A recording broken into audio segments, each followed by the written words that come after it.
Hello students, in this video I will explain you about regular expression part 2. So see here, regular expressions की अगर हम लोग बात करें, suppose हमें एक regular expression दिया है like a star b star. Now we need to check that कि इस expression से किस type की strings generate होती है. So see here, what we can say, अब देखिए यहाँ पे अगर दोनों पे पावर स्टार लिखा हुआ है, इट डजेंट मैटर कि ये दोनों इक्वल है, ठीक है. ये स्टार जो है इसका एग्जीक्यूशन इंडिविजुअली होगा, ये जो स्टार है इसका एग्जीक्यूशन इंडिविजुअली होगा. तो कहने का मतलब क्या हुआ कि दोनों स्टार में कोई रिलेशन नहीं होता है, they are simply a loop और दोनों लूप डिफरेंट है. फर्स्ट लूप 0 से इन्फिनिटी तक चल सकता है, सेकंड लूप 0 से इन्फिनिटी तक चल सकता है.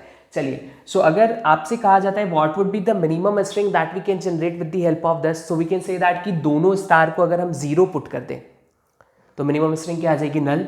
सो एम्प्टी स्ट्रिंग एप्सिलॉन और we can say that it is lambda, lambda से भी रिप्रेजेंट किया जाता है. So minimum string generated by this expression is an empty string. Okay, चलिए अब अगर मैंने बी वाला जो स्टार है, सी हियर बी वाला जो स्टार है उसको 0 कर दिया तो it gives only A star, क्योंकि ये तो एप्सिलॉन हो गया.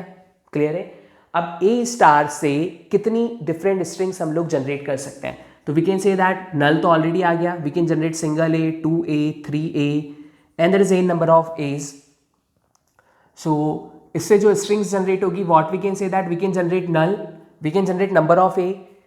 अब अगर सपोज टू भी हम और क्या जनरेट कर सकते हैं, अगर मैंने ए स्टार को 0 पुट किया और बी की वैल्यू को स्टार पुट किया like this, so we can generate any string of B. तो बी की कोई भी स्ट्रिंग जनरेट हो सकती है like b, 2b, 3b and there is number of B's. इसके अलावा और कौन सी स्ट्रिंग्स हम लोग जनरेट कर सकते हैं. सो व्हाट वी कैन से कि अगर हम दोनों स्टार को नल पुट नहीं करते, लेकिन यहाँ पे क्या हो सकता है, कैन वी से दैट कि it generate a double B. Yes, first वाले स्टार की वैल्यू आपने 1 पुट की और सेकंड स्टार की वैल्यू आपने 2 पुट की. अब दोनों स्टार में कोई रिलेशन तो है नहीं, तो कहने का मतलब क्या हुआ कि यहाँ पे वो सारी स्ट्रिंग्स आ जाएगी जहाँ पे नंबर ऑफ ए से स्टार्ट हो रहा है और नंबर ऑफ बी से एंड हो रहा है. There is no relation between the number of A and number of B. वो कितने भी हो सकते हैं, अनइक्वल हो सकते हैं. So we can say that is just simply like this, there is a number of A and then there is a number of b like this. So इस टाइप की सारी स्ट्रिंग्स ये क्या करेगा, जनरेट करेगा. So it generate null, it generates set of all A, it generates set of all B, and it generates set of strings that start with A like this. There is a number of A, and then there is a number of B. Okay, so initially there is a number of A कितने भी हो सकते हैं, and then there is number of B. Repetition नहीं कर सकते आप, ऐसा नहीं कर सकते like A B. Such type of string is not generated by this, क्योंकि जितने भी A है वो पहले आएंगे, फिर जितने भी B है वो बाद में आएंगे. Got my point? Now see. At the place of this अगर मैं एक एक्सप्रेशन लेता हूं,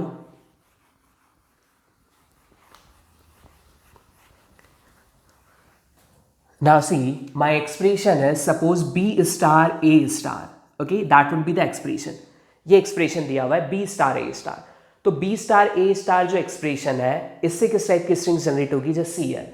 सो व्हाट वी कैन से, अगर दोनों स्टार को हमने नल पुट किया, 0 पुट किया तो एम्प्टी स्ट्रिंग जनरेट कर देंगे. पहले वाले स्टार को अगर 0 पुट किया तो we can generate number of A like this. Second वाले स्टार को 0 पुट किया तो we can generate number of B's like this.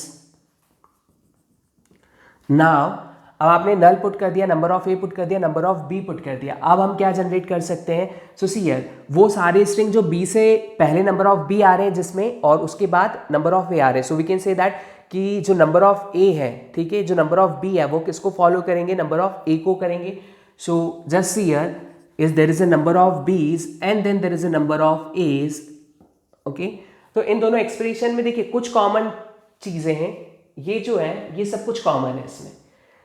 नल दोनों जनरेट कर रहे हैं, नंबर ऑफ ए दोनों जनरेट कर रहे हैं, नंबर ऑफ बी दोनों जनरेट कर रहे हैं. लेकिन ये कौन सी स्ट्रिंग्स जनरेट करेगा उसके अलावा, जहां पहले नंबर ऑफ ए आएंगे और बाद में बी आएंगे.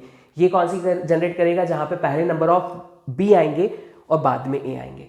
चलिए, so can we say that कि this two expressions are equivalent. क्या हम इनको इक्विवेलेंट कह सकते हैं? So no, we can't say. अब दो एक्सप्रेशंस इक्विवेलेंट कब होते हैं, है ना, इस टाइप के जनरली क्वेश्चन पूछे जाते हैं कि हाँ when two expressions are equivalent. तो जब दोनों का string set, that string set, if this string set is exactly same, तो हम कह सकते हैं कि हाँ ये दो एक्सप्रेशन इक्विवेलेंट है. बट इनके स्ट्रिंग सेट एग्जैक्टली सेम नहीं है, तो ये आपके जो होंगे ये रेगुलर एक्सप्रेशंस इक्विवेलेंट नहीं होंगे. Got my point? Okay, now see here suppose to भी मैंने एक एक्सप्रेशन लिया ए स्टार बी स्टार और एक एक्सप्रेशन लिया मैंने B star A star whole star, और मुझसे क्वेश्चन क्या पूछा है कि what would be the relationship between this two expression. Suppose this is R1 and that is R2. The first option is R1 is subset of R2. Second option is R2 is subset of R1. Third option is R1 is equivalent to R2. And the fourth option is none of this. So इस type से examination में question बनता है. दो different expressions दिए हुए रहते हैं and you need to identify कि इनमें क्या रिलेशनशिप है. तो देखिए subset R1 is subset of R2 कब होगा, जब ये जो स्ट्रिंग्स जनरेट कर रहा है, if all strings generated by this expression, so we can say that it is subset. R2 subset of this कब होगा, जब इससे जो स्ट्रिंग आ रही है वो सारी इधर से आ जाए तो सबसेट है.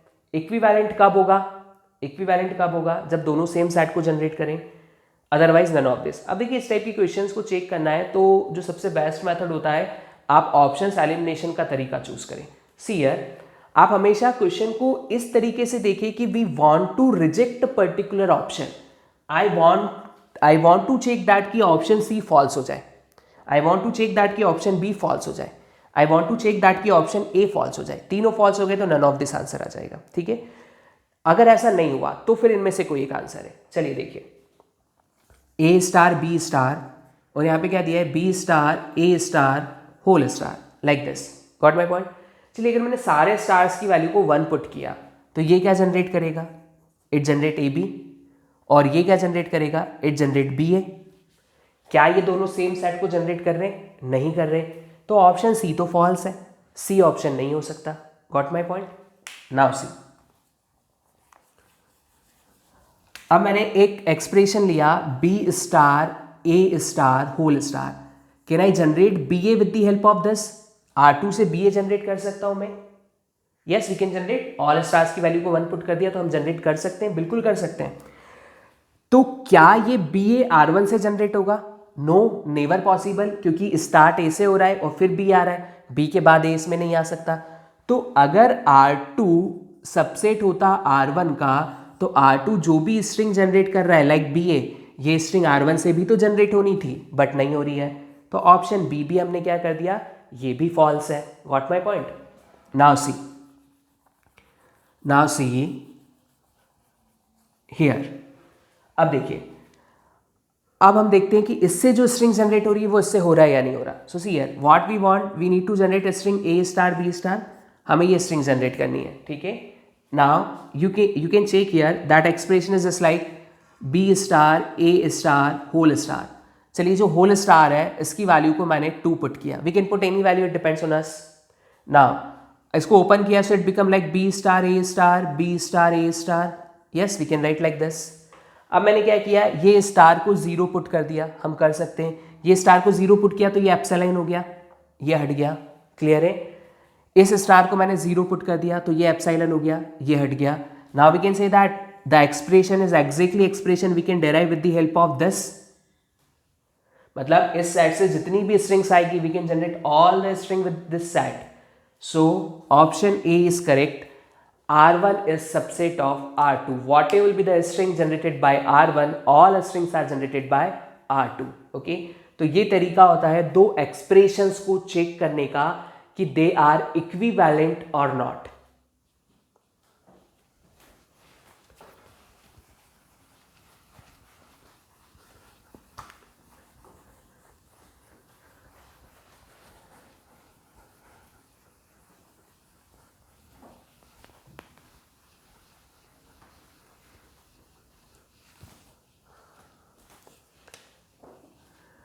Now we need to check that first expression I have, that is a star b star whole star, and the second expression that I have, that is b star a star whole star, like this.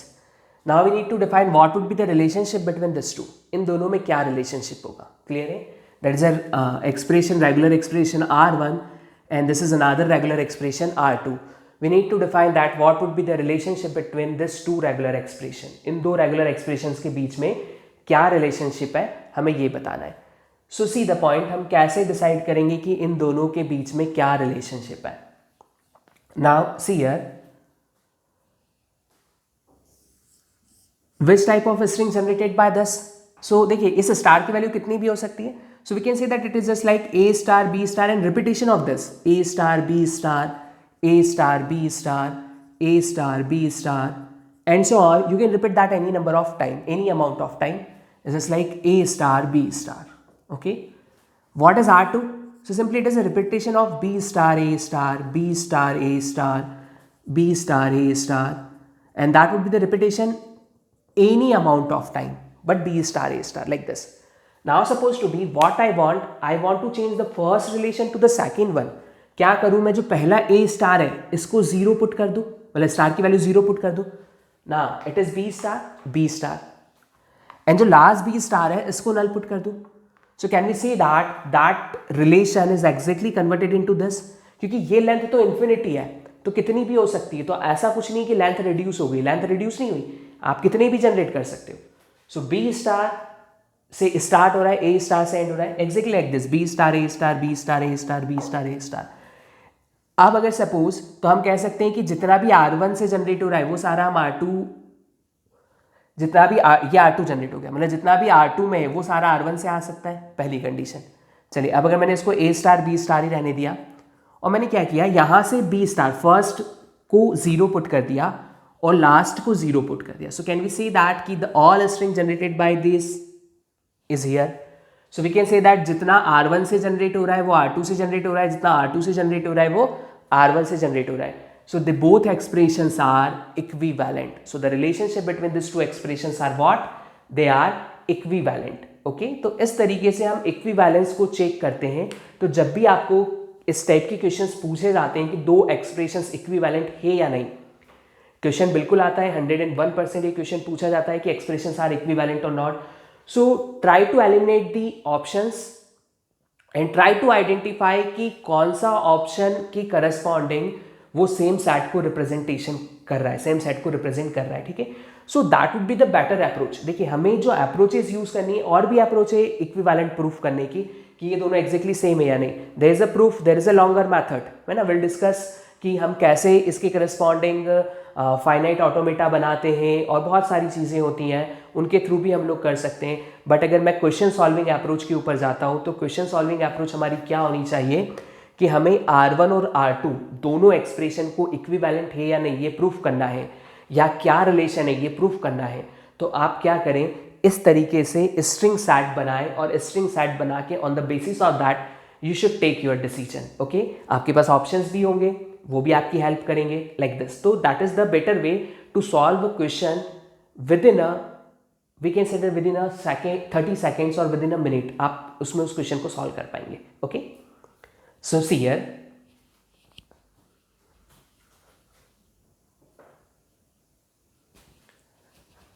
now see here, अब आपसे एक question इस type से भी पूछा जा सकता है कि suppose to be we have an expression like a plus B to the power 2. इससे कितनी स्ट्रिंग्स हम लोग जनरेट कर सकते हैं, how many different strings that we can generate with the help of this expression. So आप क्या कह सकते हैं कि we can generate a b b a b b. So this 4 strings we can generate with the help of this expression. तो इस expression से इन 4 strings को हम लोग क्या कर सकते हैं, जनरेट कर सकते हैं. Got my point. अब अगर सपोज टू भी यहाँ पे आपको रेगुलर एक्सप्रेशन दिया होता है like a plus B whole cube, then how many different strings we can generate. So we can say that the set of string is triple a b a b a b a a b b a b a b, there is a triple b. okay, so triple, we can generate this string triple a b a b a b double a. This 4 strings are there. Now b b a is there, b a b is there, similarly triple b is there. okay, so here a b b, there is one more string that with the help of this is a b b. so what we can say that we can generate 8 different strings are there. So simply see here, आप यहाँ पे क्या कर सकते हैं, अगर आपको input alphabets दिए हुए, input alphabets are like A B is input alphabet. आपसे पूछा है कि how many strings we can generate with the help of this expression of length n length की कितनी डिफरेंट स्ट्रिंग्स हम लोग जनरेट कर सकते हैं. सो इनपुट अल्फ़ाबेट आपके कितने हैं, 2. सही है, 2 इनपुट अल्फ़ाबेट्स है. इन टू इनपुट अल्फाबेट पे आप n लेंथ की कितनी डिफरेंट स्ट्रिंग जनरेट कर सकते हो. So simply you can use that formula, that is 2n. Okay, so see यहाँ पे n की वैल्यू कितनी थी 3, so it is 2 cube. 2 cube कितना हो गया, तो what we can say that it become 8. तो डायरेक्टली आपकी 8 स्ट्रिंग्स यहाँ पे आ गई. क्लियर है. सिमिलरली अगर इनपुट अल्फाबेट आप इंक्रीज कर देते like ABC, suppose I have 3 input alphabets and I need to generate the string of length n, then how many different strings we can generate. या similarly आपको यहाँ पे दिया है a + b + c का क्यूब, और अब आपसे पूछा है इसकी कितनी डिफरेंट स्ट्रिंग्स जनरेट होगी, तो कॉम्बिनेशन थोड़ा सा टफ हो जाएगा. आप डायरेक्टली फॉर्मूला यूज कर लें. ABC अगर आपको 3 इनपुट अल्फाबेट है और n लेंथ की स्ट्रिंग पूछी कि n लेंथ की स्ट्रिंग कितनी होगी, तो simply it is 3n. You can use that formula. So here you can apply 3 Okay, so the total number of strings are 27. So 27 different strings you can generate with the help of this expression. तो similarly अगर आपके पास जो input alphabets है, जितने भी input alphabet है, ये हमेशा एक फाइनाइट सेट होगा, और अगर n लेंथ का आपको जनरेट करना है, so the number of input alphabet to the power n. Simply if there are 3 alphabet तो 3 to the power n, if there are 4 alphabet तो 4 to the power n. You can use that formula to calculate how many different strings we can generate with the help of this expression या with the help of this input alphabet set. तो input alphabet set से एक specific length की कितनी strings generate होती है, ये हम इस formula के through क्या कर सकते हैं, calculate कर सकते हैं. Okay?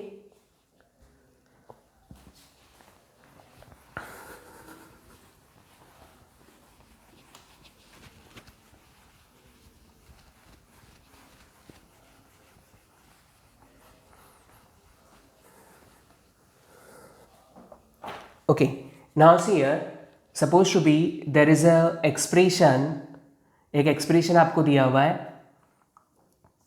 like a plus b plus c, okay, to the power 2, और आपसे पूछा है कि how many different strings we can generate. Simply you can use formula that is 3 square. Your answer is 9. तो 9 strings आप लोग यहाँ पे क्या कर पाएंगे, जनरेट कर पाएंगे. Now write down some identities of regular expression. तो regular expression की कौन कौन सी identities होती है. So see here, identities of regular expression. Identities of regular expression. So regular expression identity से क्या मतलब होता है कि अगर सपोज टू भी हम कब कह सकते हैं कि दो रेगुलर एक्सप्रेशंस आर इक्विवेलेंट है, या दो रेगुलर एक्सप्रेशंस को किस स्पेसिफिक फॉर्म में हम लोग चेंज कर सकते हैं, क्या इक्वलिटीज होती है, क्या प्री डिफाइंड रूल्स है over the regular expression.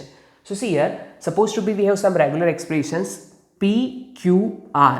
Suppose there are 3 regular expressions. Okay, मतलब p itself a regular expression. अब देखिए सिर्फ वो एक सिंगल a भी हो सकता है, क्योंकि a itself is an expression. Okay, तो वो सिंगल a भी हो सकता है. Now see here, regular expression first identity क्या है, if I am writing p plus q whole star, so इसका मतलब क्या होगा, we can generate set of all strings over input p and q. Now p itself a regular expression, q itself a regular expression. So suppose मैं यहाँ पे लिखता हूँ a plus b whole star, तो हम क्या कहते हैं, ये जनरेट करता है set of all strings over input ab. But इसके प्लेस पे अगर मैंने लिख दिया a plus bb whole star, तो ये क्या रिप्रेजेंट करेगा, तो we can say that it generates set of all strings over AA and BB. AA now itself a single term, that is an expression. BB is a single term, that is an expression. तो अब AA BB के आप जितने combinations बनाना चाहते हैं वो आप बना सकते हैं. क्लियर है. तो यहाँ पे हम क्या ट्रीट करके चल रहे हैं P और Q को, कि they are itself a expression. So P plus Q whole star लिखें हम, या Q plus P होल स्टार लिखें, they both are equivalent. What will be the string generated by this और दैट, वो एग्जैक्टली सेम होती है. या फिर हम इसको इस तरीके से लिखे p star plus q plus whole star, the meaning is same, they are also generate the same set of string. और मैं यहाँ पे लिखता हूँ either p plus q star whole star is also represent the same set of string, या फिर मैं यहाँ पे लिखता हूँ p star plus q star plus whole star, it also generate the same set of string. या फिर मैं यहाँ पे लिखता हूँ equivalent, that is also equivalent to the next one. If I am writing p star q star whole star is also equivalent to this, they all are equivalent, and we can also write like this q star p star whole star. देखिए अभी हमने इस expression के लिए देखा था a star b star whole star कोई equivalent हमने प्रूफ करके देखा था B star A star whole star के।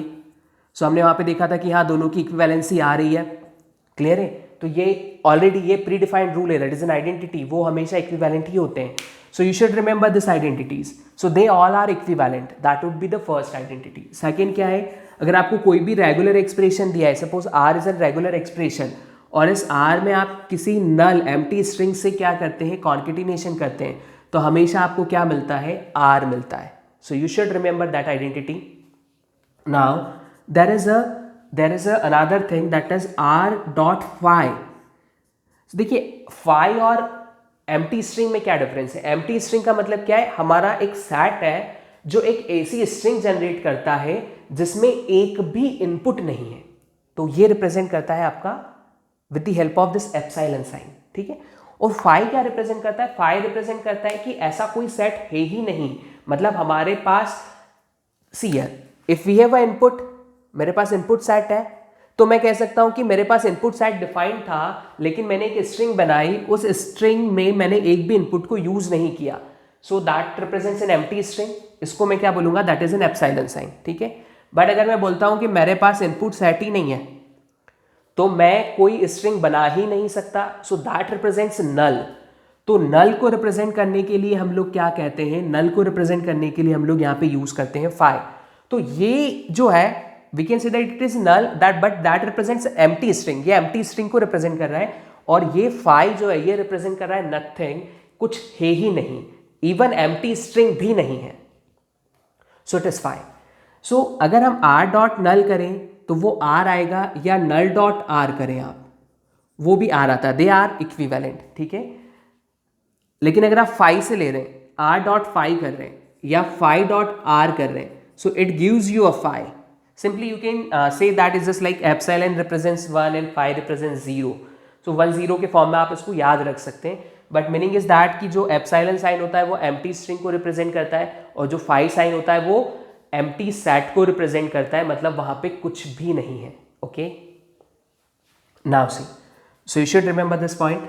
Now there is an expression to the power star, R star मैंने लिखा है, और अगर मैं इसका एक बार और स्टार्ट करता हूं, I am applying loop again, it is exactly same as R star, nothing is different. Okay, तो आप अगर ऐसा है कि आपने किसी एक्सप्रेशन पे लूप लगा रखा है, अब आप उस लूप को कितनी बार भी लगाएं, क्योंकि ये ऑलरेडी इन्फिनिटी टाइम चल रहा है, तो एक बार और लगाओगे तो भी वो रिजल्ट वही देने वाला है।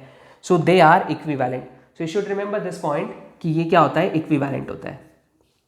Now see here, fifth is if I am writing R P plus Q like this, R dot P plus Q, so you can write is this like that, r dot p plus r dot q। okay, तो ये दोनों equivalent होते हैं। अब देखिए आप इसको यहाँ पे expression p dot q is not equivalent to q dot p, क्योंकि ab is not equivalent to ba। Okay, ये नहीं होता है, तो ये आइडेंटिटी नहीं होती। तो जो मैं यहाँ पे लिख रहा हूँ, मतलब हम उन्हें यूज कर सकते हैं, कम्यूटेटिव नहीं होता है, you can not use that is like this, इस तरीके से हम इसे यूज नहीं कर पाएंगे। Got my point? So that we can say that it is a distributive property, r dot p plus q, so we can write rp plus rq. Okay, now see the next one, supposed to be there is an expression r plus r star like this। r plus और r star में क्या difference है? सो एक identity आप और लिख सकते हैं, अगर मैं लिख रहा हूं r plus, so you can write that is just like a r dot r star। okay, so minimum occurrence हो गया, या फिर आप इसको लिख सकते हैं r star dot r, ये भी लिख सकते हैं। ठीक है, क्यों? क्योंकि ये दोनों सेम चीज को रिप्रेजेंट कर रहे हैं, तो either we are writing like this और like that, no issue with this, आप कर सकते हैं उसे। So r plus is just like that. चलिए, तो इस आइडेंटिटी को अगर मैं देखूं तो at the place of r plus we can put r dot r star। So yes we can put, so see here that is equivalent to r dot r star plus r star। now हम इसमें से r star common ले सकते हैं, yes we can take common, so it is r plus epsilon dot r star। देखिए epsilon sign क्यों आया, क्योंकि इस r star के साथ और कुछ तो है नहीं, तो हम क्या ट्रीट कर सकते हैं कि there is an epsilon sign, epsilon sign होगा तो वो वहां पे उसको इक्विवेलेंसी को क्या कर देगा, उसको प्रूफ कर देगा। So that is also an identity. Clear है? तो ये डिफरेंट आइडेंटिटीज़ होती है जो जनरली हम लोग क्या कर सकते हैं, यूज़ कर सकते हैं जब भी हम क्या बना रहे हैं, रेगुलर एक्सप्रेशंस को अगर हम कंपेयर कर रहे हैं या हमें इक्विवेलेंसी प्रूफ करना है या हमें एक एक्सप्रेशन को दूसरे एक्सप्रेशन में कन्वर्ट करना है, you can use that rules. In rules को आप लोग क्या कर सकते हैं, यूज़ कर सकते हैं। Got my point?